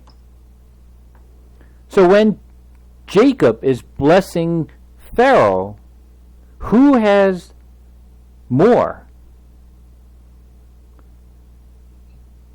Well, obviously, from appearance, obviously Pharaoh has everything what he needs. He has power, he has the authority, he's the king, he's been treated like, God. He's got everything. What about Jacob from Pharaoh's perspective? He's nothing more than a beggar. Right? He's like beggar. He's got nothing. He has no place to live, so I need to give him a place for him to live. Right?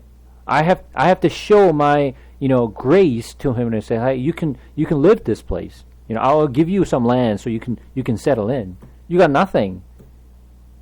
You're so poor. But I want you to think about it. Yes, absolutely true. Absolutely true that Pharaoh has everything what he needed. But from Jacob's perspective, you're absolutely correct. You got everything. You have a lot more than what I have. I could never have what you have. But let me tell you something. You don't have what I have. You don't have anything what I have. Remember I showed you the graph that when I started to talk about Jacob's life, there's two graphs, and his his living graph, in this world versus his spiritual graph. Remember that graph?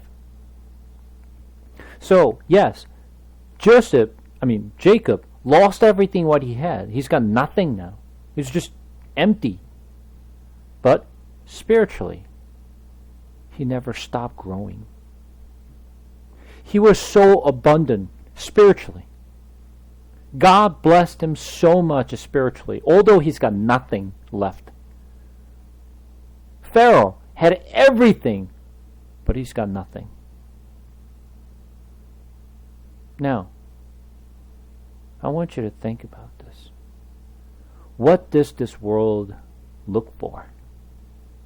Do they want spiritual abundance, or do they want, the world, not only security, you want to just have more than what you need, right? We strive our life to gain more, right? We always more and more and more, right? We go after fame, we go after authority, we go after power, we go after money, we go after everything all. Right? That's what we live for. That's why we spend most of our time gaining those things. Right? But from God's perspective, what you gain is not what I need. That's not what you have. You, as my son, you should have a spiritual abundance, not physical abundance. Jacob learned hard way. Throughout his 135 years of difficulties and struggles, he learned the good deal. Now I have more than you do. Yes. From your eye, I have nothing. I come here before you that I needed a shelter. I needed a place for me to live. My children's needs food from you. My children and myself need a land where we can settle. Absolutely, you're right. You have more than I have. You could offer me a lot more than I could ever offer you. But you know what? Spiritually, you got nothing. You are poor. I'm rich. He blessed the Pharaoh. Let's take a look. First Peter.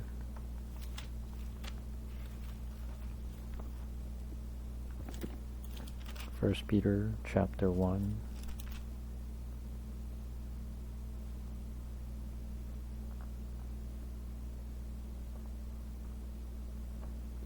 First Peter chapter 1 verse 17.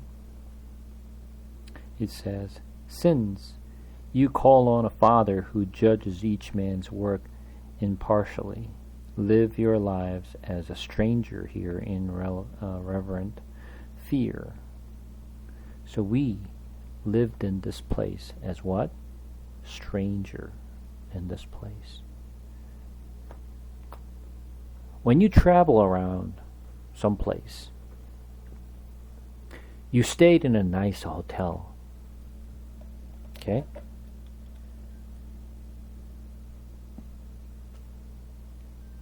And now,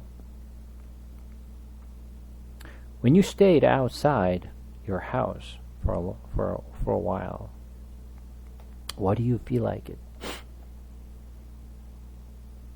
Would you rather live outside your room and your bed? Or would you rather stay in your home and your bed? Yes, when you actually go out for a few days, it's nice. But if you stay outside for a long time, you think about your house. I want to go back home. Why? It's uncomfortable. Yes, other places may be much cleaner, much wider, much nicer. But you know what? My room, my house, my bed is the most comfortable place. When you live as a stranger, you want to go back home where you're comfortable with.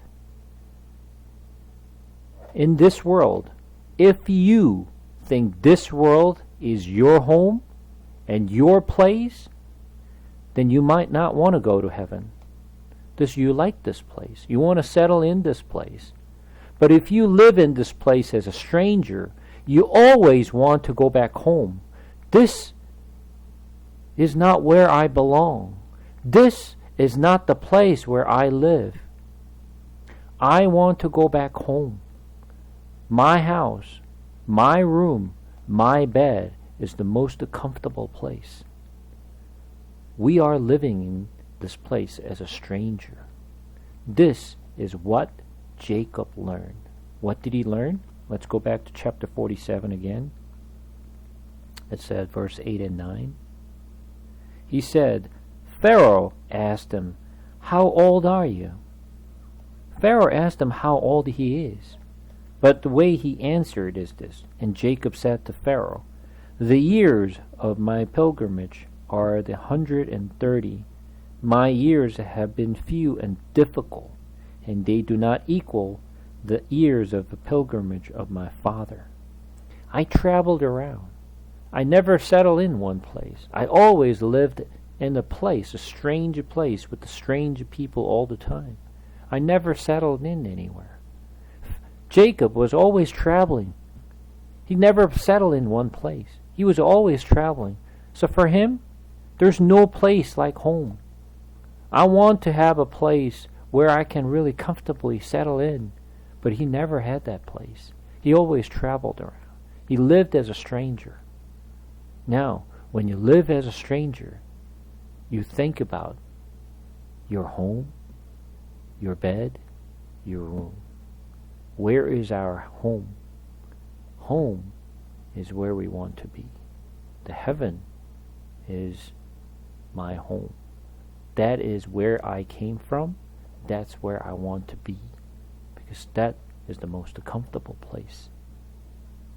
Jacob learned the hard way after he gone through the difficult time, after he gone through all this agony, and he learned the hard way. This is it. I now learned the lesson. And then he blessed the Pharaoh again. I bless you that you abundantly blessed by God, that God will take you in. Even after he has, Pharaoh has everything what he wanted, treasures and everything, but when he passed away, where is he going? He's definitely not going to a pleasant place. But Jacob is. Verse 11, so Joseph settled his father and his brother in Egypt and gave them property in the best part of the land, the district of Ramses, and Pharaoh directed. Joseph also provided his father and his brothers and all his father's household with food according to the number of their children. There was no food, however, in the whole region because of famine was severe. Both Egypt and Canaan wasted away because of the famine. Joseph collected all the money that was to be found in Egypt and Canaan in payment for the grain they were buying, and he brought it to Pharaoh's palace. When the money of the people of Egypt and Canaan was gone, all Egypt came to Joseph and said, give us food. Why should we die before your eyes? Our money is used up. Then bring up your livestock, and said Joseph, I will sell you food in exchange for your livestock, since your money is gone. So they brought their livestock to Joseph, and he gave them food in exchange for their horses and their sheep and goats and their cattle and donkeys. And he brought them through that years with food in exchange for all their livestock. When that years was over, they came to him the following year and said, we cannot hide from our Lord the fact that since our money is gone and our livestock belongs to you, there is nothing left for our Lord except our bodies and our land. Why should we perish before our eyes? We should our land, we and our land is as well. Buy us and our land in exchange for food, and we with our land will be in bondage to Pharaoh. Give us a seed so that we may live and not die, and that the land may not become desolate. So Joseph bought all the land in Egypt for Pharaoh, and Egyptians, one and all, sold their fields because the famine was too severe for them. The land became Pharaoh's, and Joseph reduced the people to servitude from one end of Egypt to others. However, he did not buy the land of the priests because they received a regular allotment from Pharaoh and had food enough from the allotment Pharaoh gave them. That is why they did not sell their land. Joseph said to the people, now that I have brought you and your Lord today for Pharaoh, here is seed for you so you can plant the ground, but when the crop comes in, give fifth of it to Pharaoh. The other 4/5 you may keep as a seed for the field, and good for yourselves and your household and your children. You have saved our lives, they did. They said, may we find favor in the eyes of our Lord, who will be in bondage to Pharaoh. So Joseph established it as a law concerning the land in Egypt, is still in force to today, that a fifth of the produced belonged to Pharaoh. It was only the land of the priest that did not become Pharaoh's. Now the Israelites settled in the Egyptian region of Goshen. They acquired a property there and were fruitful and increased greatly in number. Jacob lived in Egypt 70 years, and the years of his life were 147.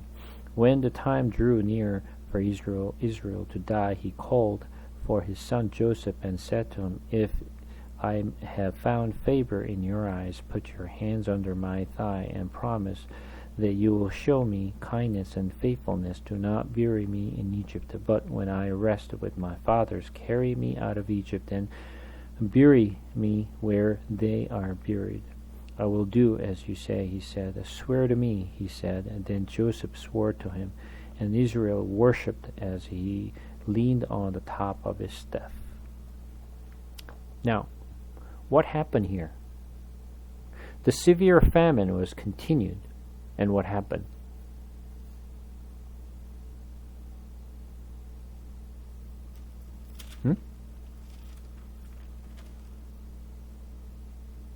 Because of the famine, what did they do? They sold everything. So, what do they have now? They don't have anything now.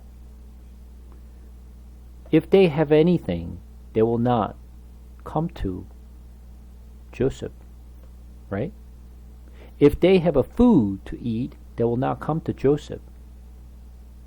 But because they got nothing, they had to come to Joseph, right?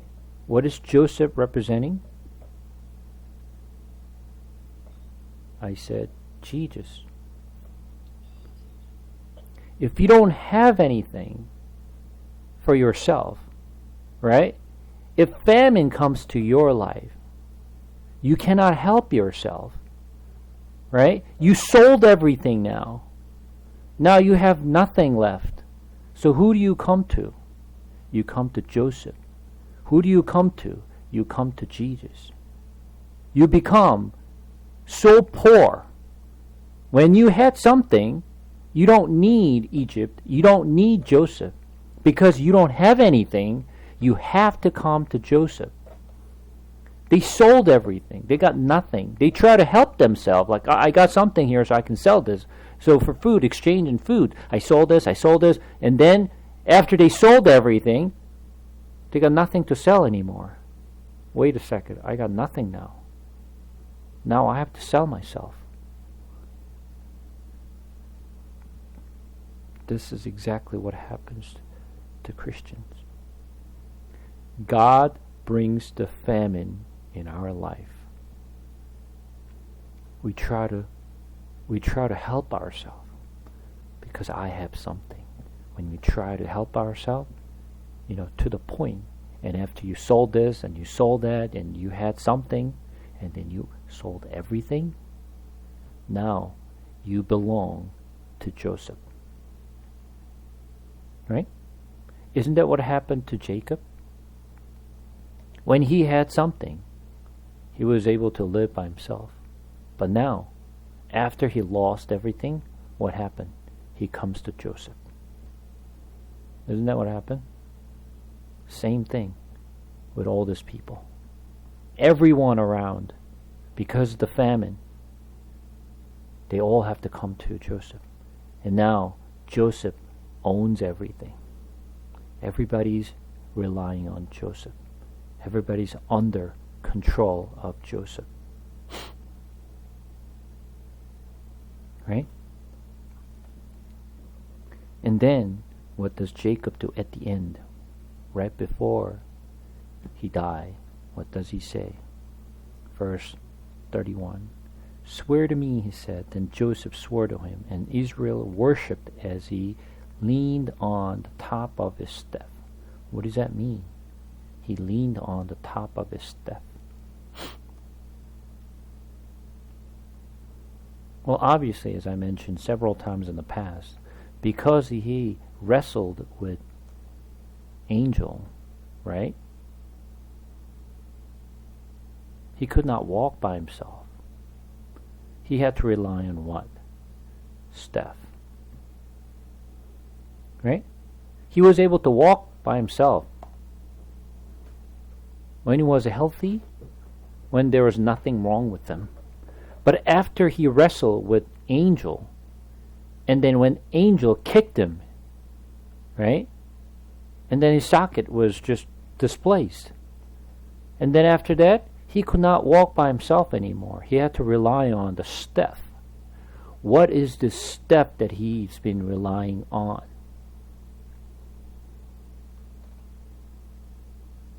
This is the cross.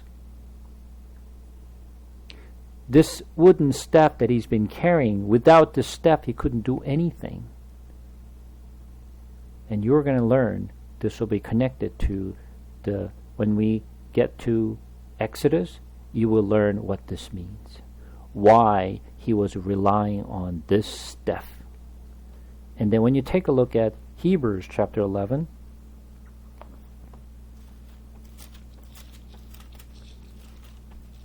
Hebrews chapter 11,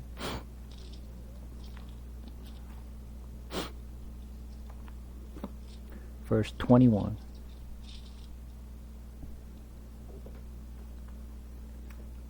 Verse 21 says this, by faith Jacob, when he was dying, blessed each of Joseph's sons and worshipped as he leaned on the top of his staff. What's a big deal about leaning on the staff? What's a big deal? Why does it have to do with the faith? He leaned on the staff and worshipped. And the staff representing the cross. And once again, I will explain more in details when we study the Exodus, what the staff means. But just for now, just know the staff representing the cross. I wanted to actually finish this entire Genesis today, but I can't finish it. So we have chapter 48, 49, and 50. So we'll be able to finish it, and then we're going to get into Exodus next time. So finally, we're wrapping up Genesis as of next week. So now, any questions about the things that we have learned and what we discussed?